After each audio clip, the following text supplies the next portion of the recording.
All right, let's do the chapter 20, part 1 problems on electrical potential.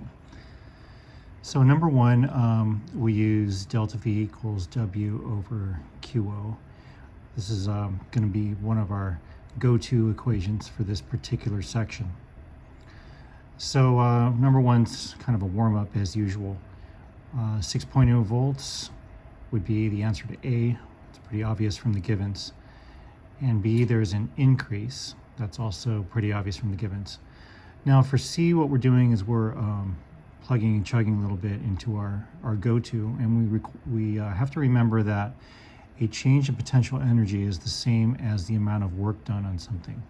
Now that's also true of kinetic energy. The change in any energy state would be equivalent to the work.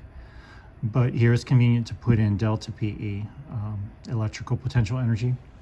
Solving for that, we get 1.8 times 10 to the negative 4th joules. And that, of course, is what we write in D. Now, in E, the answer is an applied force, because if we are going to increase the energy state of something, we have to do work on it. When we increase the energy state of anything, that's the same as saying that work has been done on it. If the energy state decreases, then that thing has done work. Okay, number 3, again, our same go-to equation. And this is really just plugging and chugging to get 3.00 volts. Number 8, it's really helpful to sketch things first because it helps us to visualize the problem and understand what's going on. So if we do the diagram, we have this area of positive potential, and we have the area of negative potential. And at the area of positive potential, we have point A plus 1.00 volts, and point B negative 14.00 volts. So the charge is being moved from point A to point B. Now, as far as which potential is higher than the other, well, we would say that the 1.0 is higher than the negative 14. Even though it's lower in magnitude, we have to remember that it's more positive, so we would call it a higher potential. Now for C, we have a decrease in potential, because if we're going from 1 to negative 14, that's an overall difference of negative 15 volts. For D, there's a gain in energy. We're bringing it from a state of low energy to a state of high energy.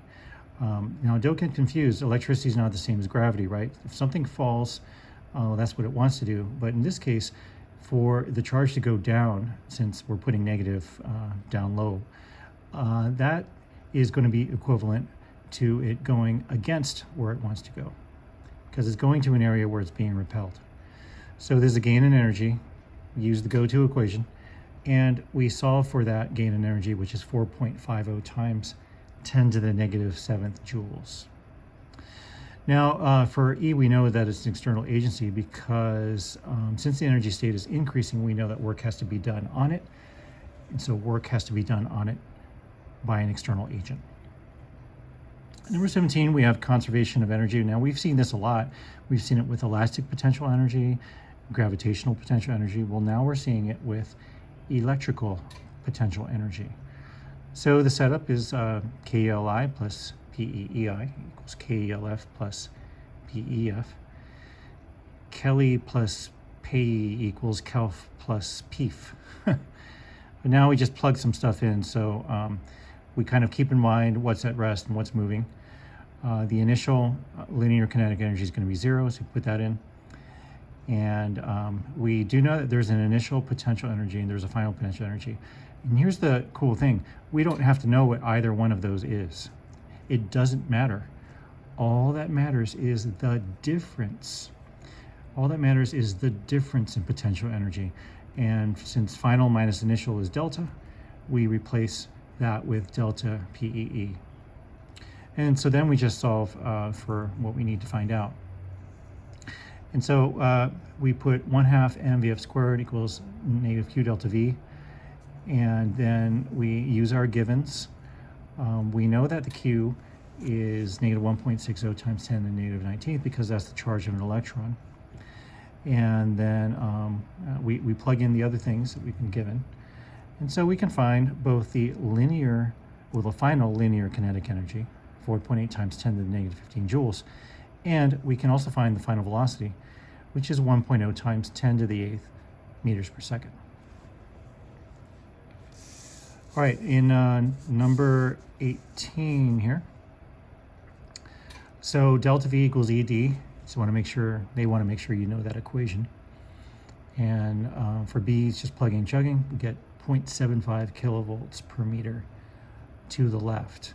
So remember, electric field is always a vector. You have to give magnitude and direction. F equals EQ for C.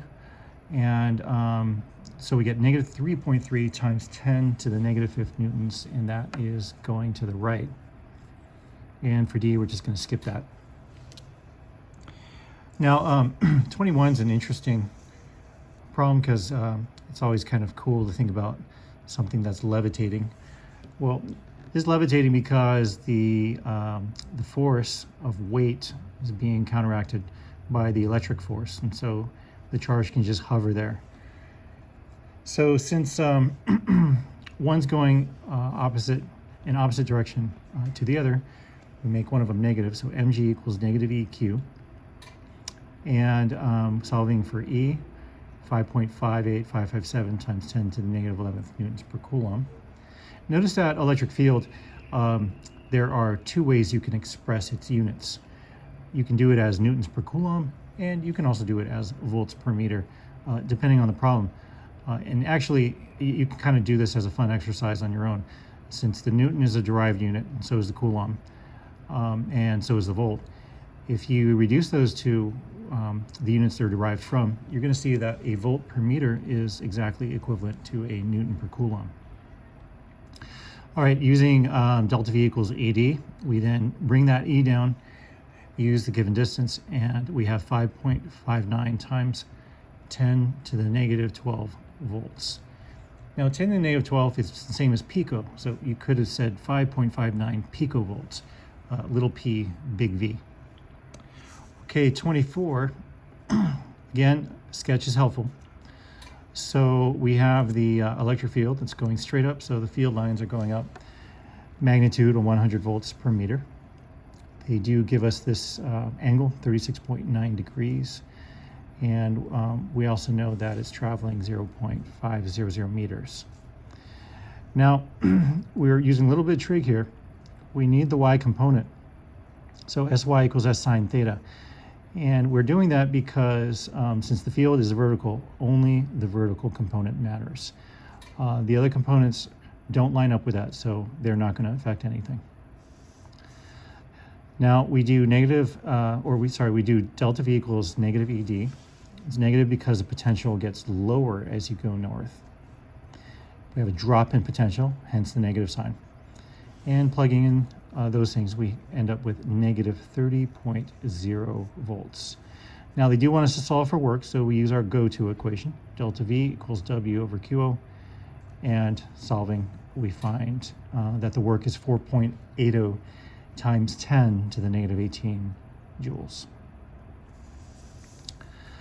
Number 28, a warm-up problem for a new concept. So V equals KQ over R is the potential of a point charge. And notice how we've kind of kept shaving things off the original Coulomb's law. Because electric force is K Q1 Q2 over R squared. And then electric field was KQ over R squared. And now potential is just KQ over R. Keep in mind that potential is a scalar, it is not a vector. And so you never have to give direction. All right, now if they give us the potential here, we're solving for the distance, and that's 8.99 kilometers. Let's move on then to number 34. Simple V equals KQ over R. So we have 90 kilovolts. Now for 46, what we have is we have two charges, and so we have to consider the potential that is contributed by each charge. So we're going to use KQ over R twice. The setup is V equals KQ1 over R1 plus KQ2 over R2. And then doing the algebra on that and using the givens, we can see that it's going to be 0 volts. Now, the 1.00 is the amount of distance that's between the two charges. But we know the 2.00 because they tell us that it's going to be 2 meters away from the 40 microcoulomb charge, but it's only 1 meter away from the negative 20 microcoulomb charge. And so basically the potentials cancel out and you end up with a net potential of 0 volts. 52 and 54 are similar. We're using a little bit of geometry, and they want us to find the potential of that point in the middle. So we need to find the R, which is 0.25 meters, equilateral triangle. And also we have equal charges, so it's really just 3 times KQ over R. This will be the total potential at that point that's right in the middle. And so that's a total potential of 6.47 kilovolts. And you can get that just by doing the algebra correctly. And finally, 54. We use a little bit of geometry again. We know that we have 0.2 meters on each side, and keeping in mind that we have 45, 45, 90 triangles that make up the square. We know the hypotenuse is going to be 0.1 times root 2, and we're getting the 0.1 because we are cutting the 0.2 in half. Or think of it this way: if you look at the 0.2 as a hypotenuse, right, and we know the hypotenuse of a 45, 45, 90 is root 2 times the side, well, multiplying root 2 by 0.1 root 2 gives you simply 0.2 meters. All right, then once we set up the sketch and take into account the geometry, we're just finding the total potential at that point. And so it's just going to be 4 KQ over R. Plugging and chugging gives us 15 megavolts. But here's the interesting thing. Voltage is just a scalar, right? Potential is just a scalar. It's not a vector. But electric field is a vector. So we've got magnitude and direction. And because of that, because these directions are all opposing each other, we have a net electric field of 0 newtons per coulomb. The fields cancel each other out. And we can prove that to ourselves. We kind of look at this diagram and we think, all right, well, these are all positive charges. And if they're positive charges, then I've got a vector that's going to come down this way, and another one that's going to come up, and another one here. And so all those arrows are going to be kind of just crashing into each other in the middle. And so all of their components are going to cancel each other out. So we have 0 newtons per coulomb. Okay, hopefully that helps a little bit. Please let me know if you have any questions, and I'll see you in class.